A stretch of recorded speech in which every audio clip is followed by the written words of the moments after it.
Bienvenue dans le royaume intérieur, je suis votre hôte Julie Deka. La loi et la promesse par Neville Goddard. Chapitre 11.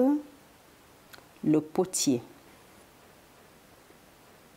Traduction et narration par Julie Deka. Le potier. Lève-toi, descends à la maison du potier, et là je te ferai entendre mes paroles. Je descendis donc à la maison du potier, et là il travaillait à son tour. Le vase d'argile qu'il fabriquait s'est abîmé dans la main du potier, et il l'a refait en un autre vase, comme il lui a semblé bon de le faire. Jérémie 18, versets 2 à 4. Le mot traduit par potier signifie imagination. À partir de matériaux que d'autres auraient jetés comme inutiles, une imagination éveillée les façonne comme il se doit. Seigneur, tu es notre Père, nous sommes l'argile et tu es notre potier. Nous sommes tous l'ouvrage de ta main. Isaïe 64, verset 8.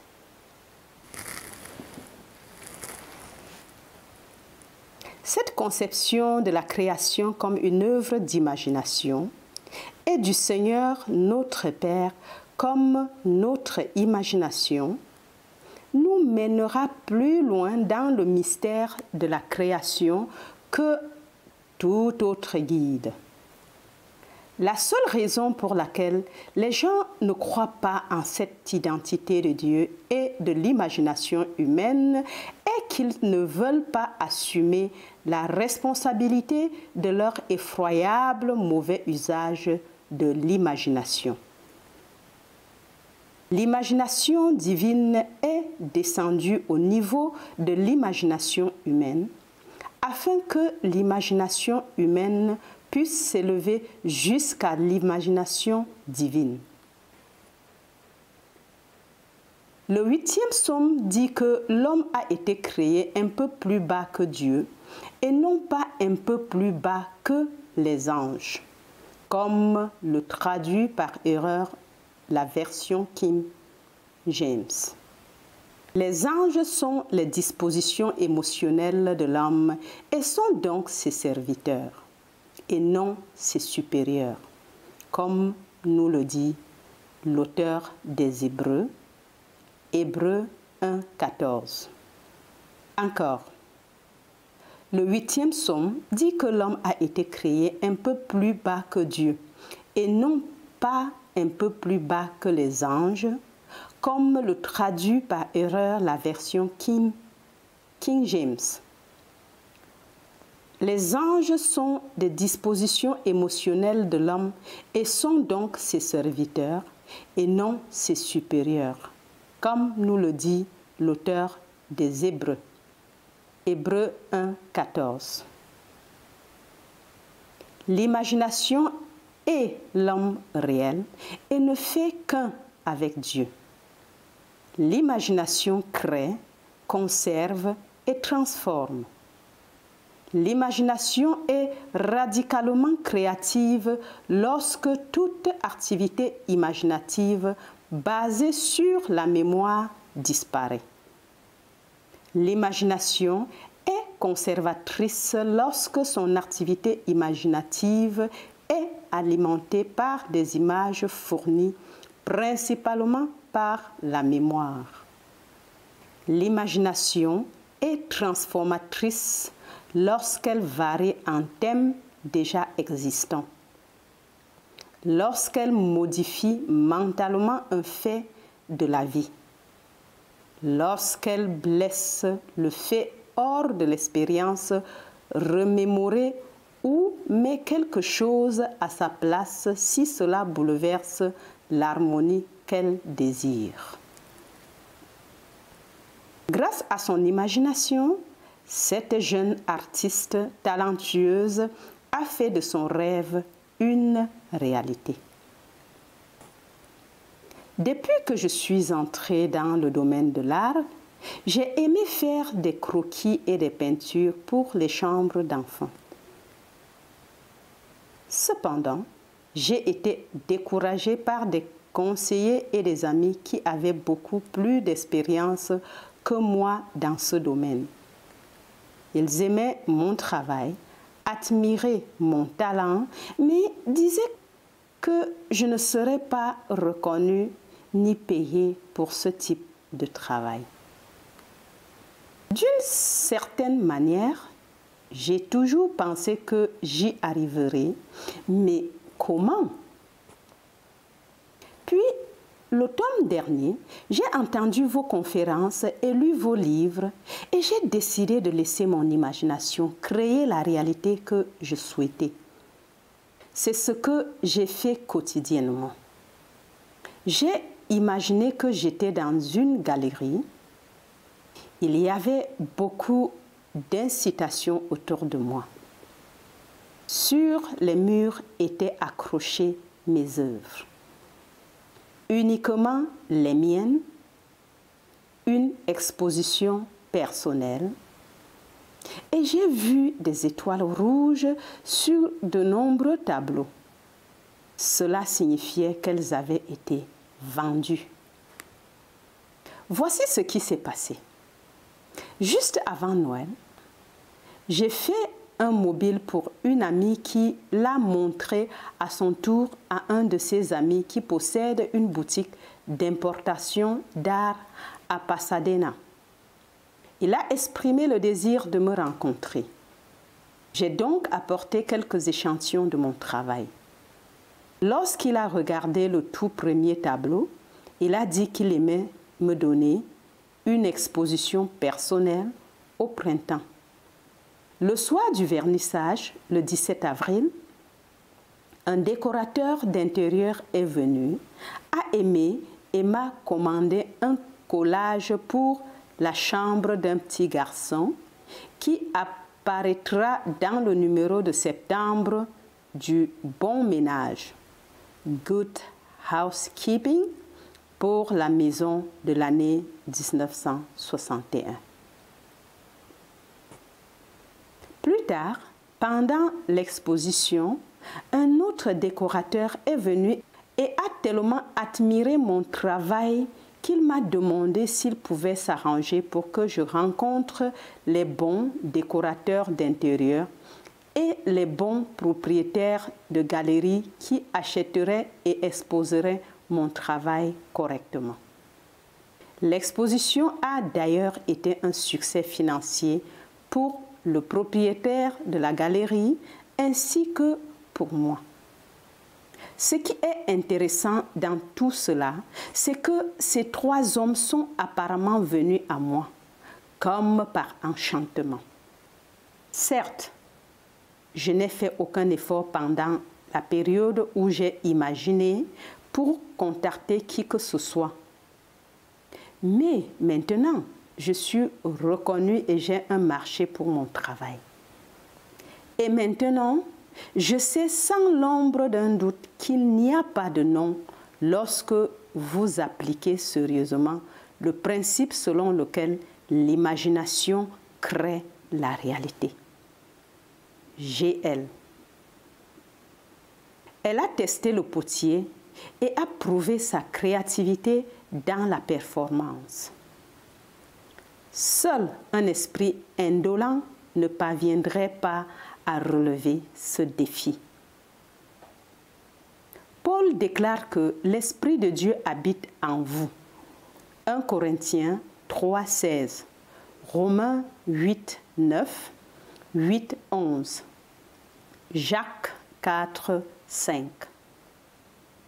Maintenant, examinez-vous pour voir si vous tenez à votre foi. Mettez-vous à l'épreuve. Ne savez-vous pas que Jésus-Christ est en vous? à moins que vous n'échouez à l'épreuve. J'espère que vous découvrirez que nous n'avons pas échoué. 2 Corinthiens 13, versets 5 et 6.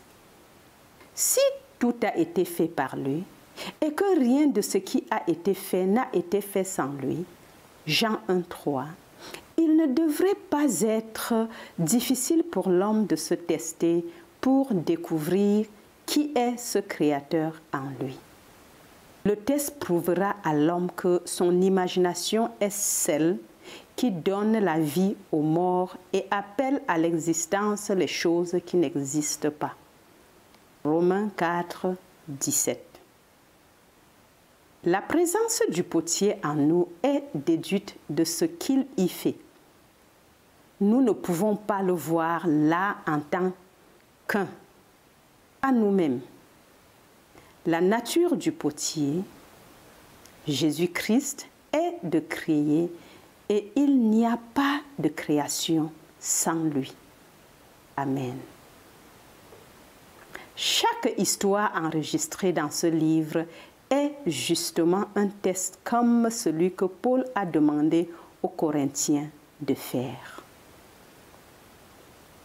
Dieu existe réellement et véritablement dans l'homme, dans chaque être humain. Dieu se transforme entièrement en nous. Amen. Il n'est pas notre vertu, mais notre moi réel, notre imagination. Les illustrations suivantes, tirées du monde minéral, peuvent nous aider à voir comment l'imagination suprême et l'imagination humaine peuvent être une seule et même puissance et pourtant être très différentes dans leur créativité. Le diamant est le métal le plus dur du monde. Le graphite, utilisé dans les crayons de plomb, est l'un des plus doux. Pourtant, ces deux minéraux sont du carbone pur. On pense que la grande différence entre les propriétés des deux formes de carbone est due à une disposition différente des atomes de carbone. Mais que cette différence soit due à une disposition différente des atomes de carbone ou non, tous s'accordent à dire que le diamant et le graphite sont une seule et même substance, du carbone pur.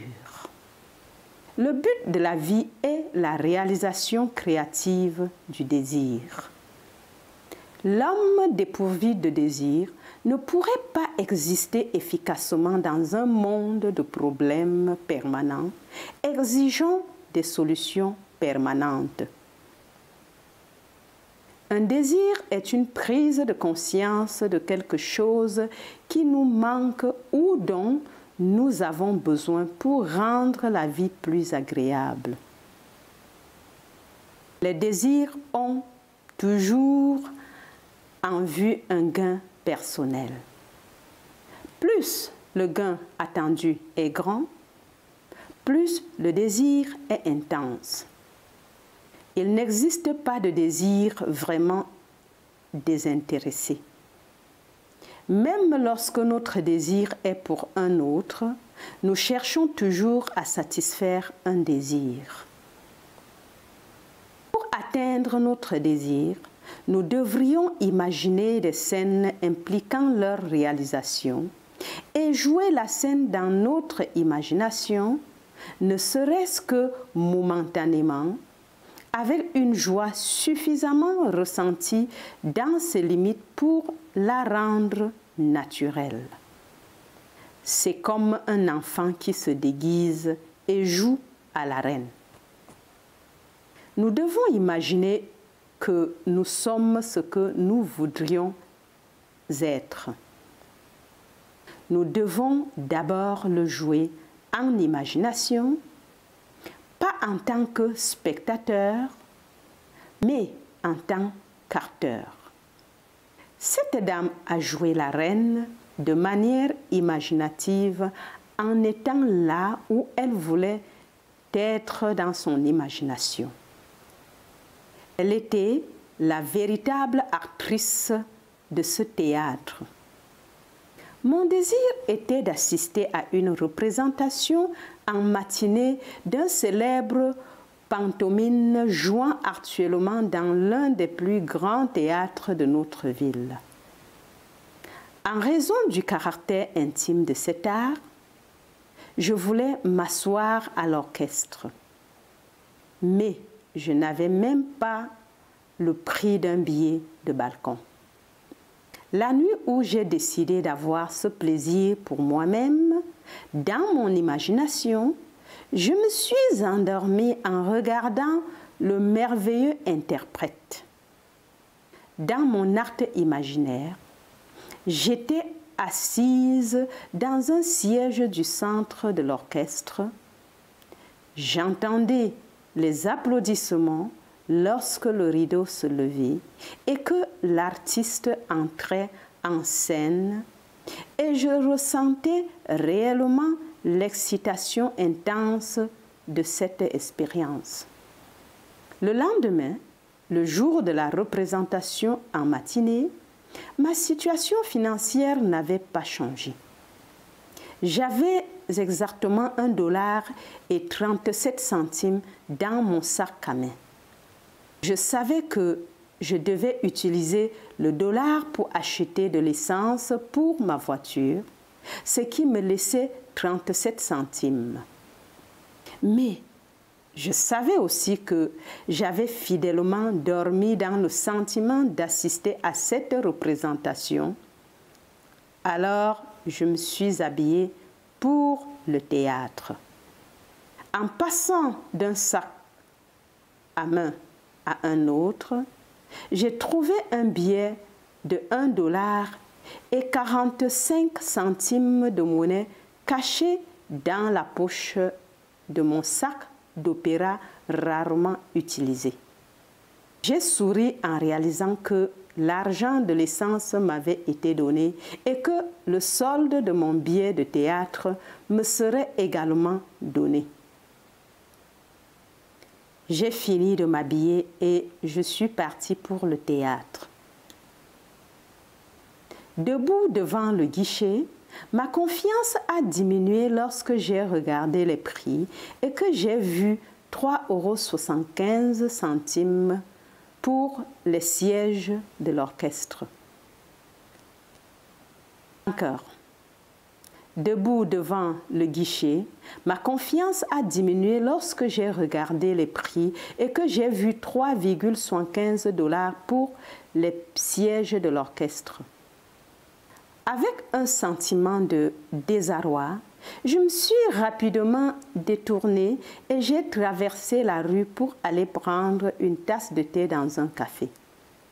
J'avais dépensé 16 centimes pour monter lorsque je me suis souvenue avoir vu le prix des places au balcon sur la liste du guichet. Je me suis empressée de compter ma monnaie et j'ai découvert qu'il me restait $1,66.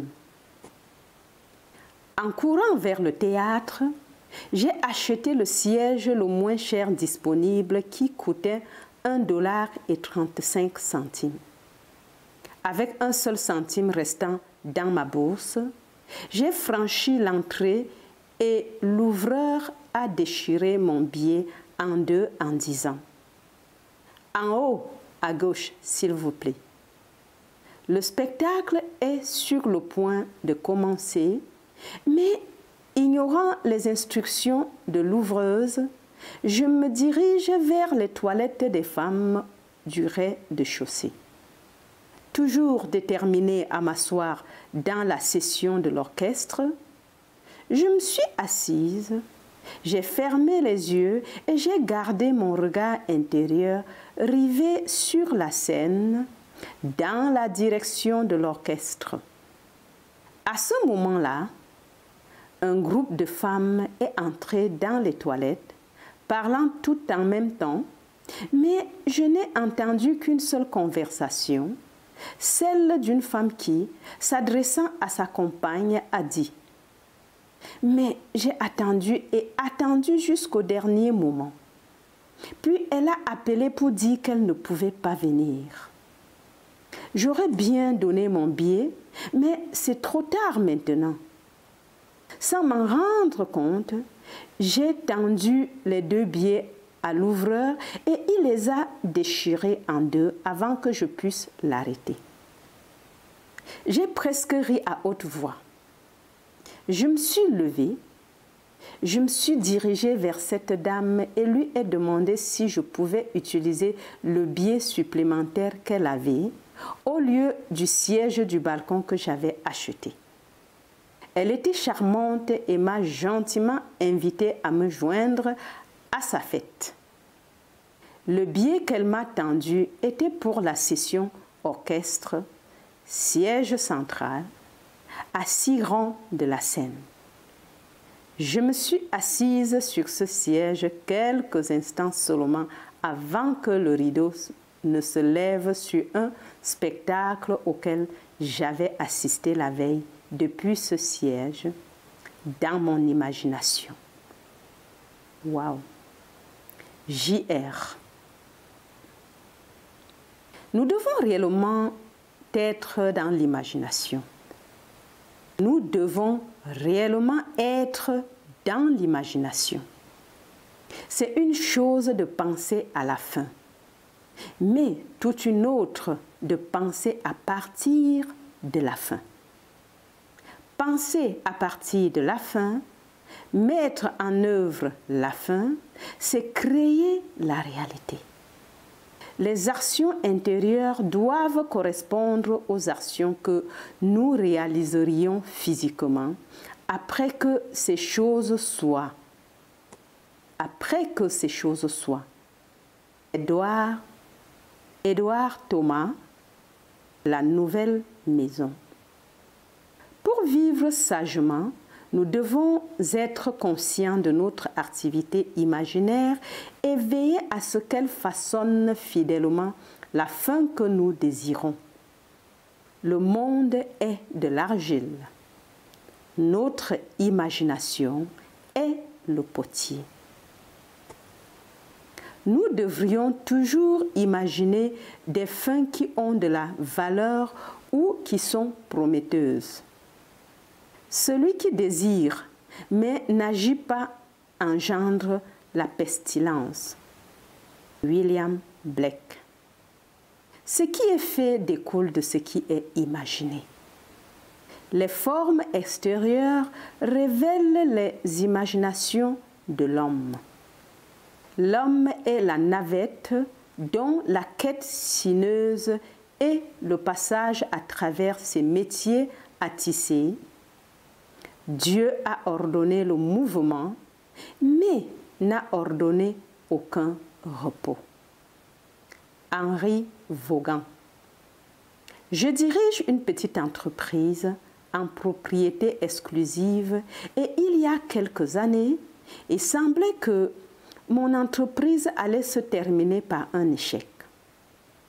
Pendant quelques mois, les ventes n'avaient cessé de chuter et je me suis retrouvée dans un pétrin financier, comme des milliers d'autres petits entrepreneurs, car cette période a coïncidé avec l'une des petites récessions de notre pays. J'étais très endettée et j'avais besoin d'au moins 3 000 $ presque immédiatement. Mes auditeurs m'ont conseillé de fermer mes portes et d'essayer de sauver ce que je pouvais. Au lieu de cela, je me suis tournée vers mon imagination. Je connaissais votre enseignement, mais je n'avais jamais essayé de résoudre un problème de cette manière.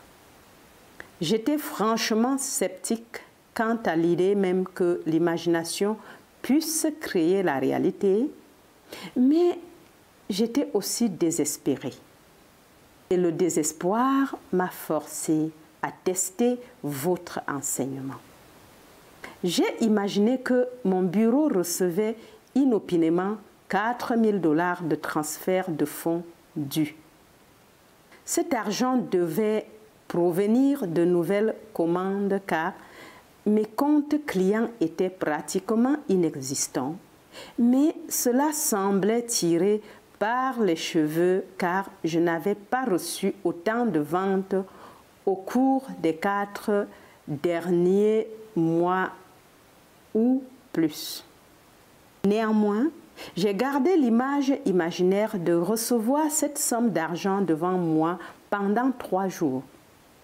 Tôt le 4e matin, un client dont je n'avais pas eu de nouvelles depuis les mois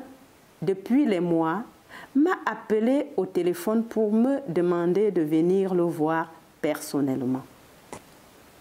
Je devais lui apporter un devis qu'il avait déjà fait pour des machines dont son usine avait besoin. Le devis datait de plusieurs mois, mais je l'ai ressorti de mes dossiers et je me suis empressée d'arriver à son bureau ce jour-là.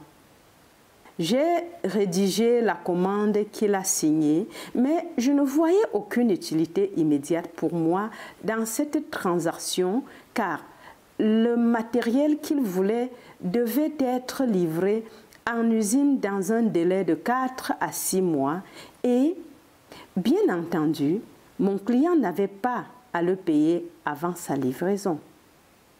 Je l'ai remercié pour la commande et me suis levée pour partir. Encore. Je l'ai remercié pour la commande et me suis levée pour partir.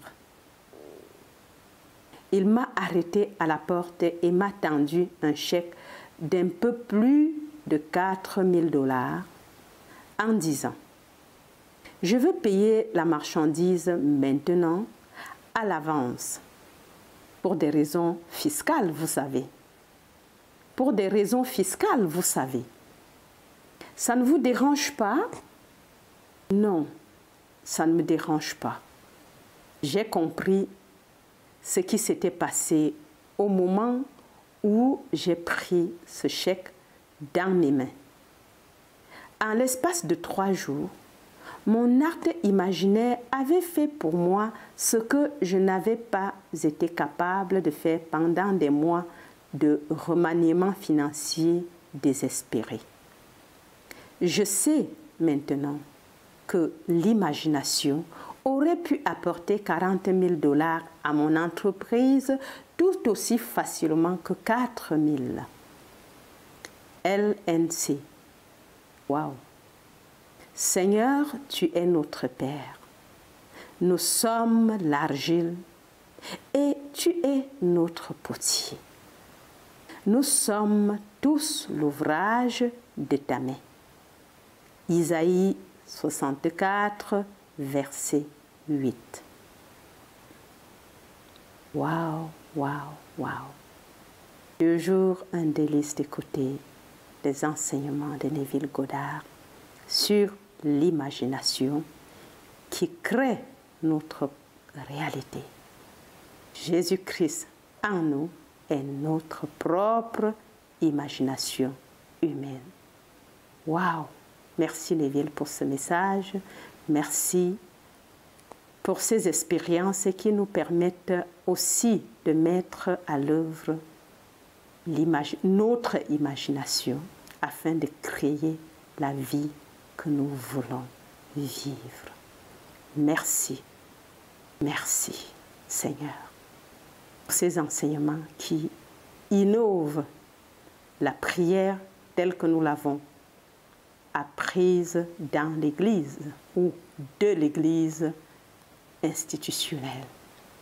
Merci de comprendre qu'il ne faut pas quémander, supplier et pleurer parfois, mais que toi, en tant que Dieu, t'exprimant et te manifestant incessamment et infiniment en tant que nous a dotés de ta propre imagination humaine, imagination en tant que notre imagination humaine. Oui, toi tu nous as dotés en tant que toi-même. Tu te manifestes en tant que notre imagination humaine.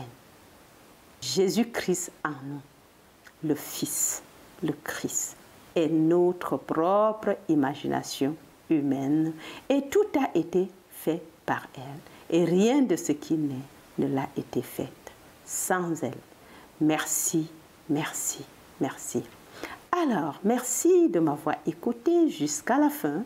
Si tu n'es pas encore abonné, fais-le dès maintenant et en le faisant, n'oublie pas d'activer la cloche de notification et surtout partagez massivement les messages tout autour de vous. Merci pour les abonnés, les nouvelles abonnés. Merci aussi pour le lien PayPal qui est à la fin pour ceux qui veulent faire des dons comme signe de gratitude pour les messages et pour le travail qui est en train d'être fait. Allez, je vous aime très très fort. C'était Julie Deka. Bye bye.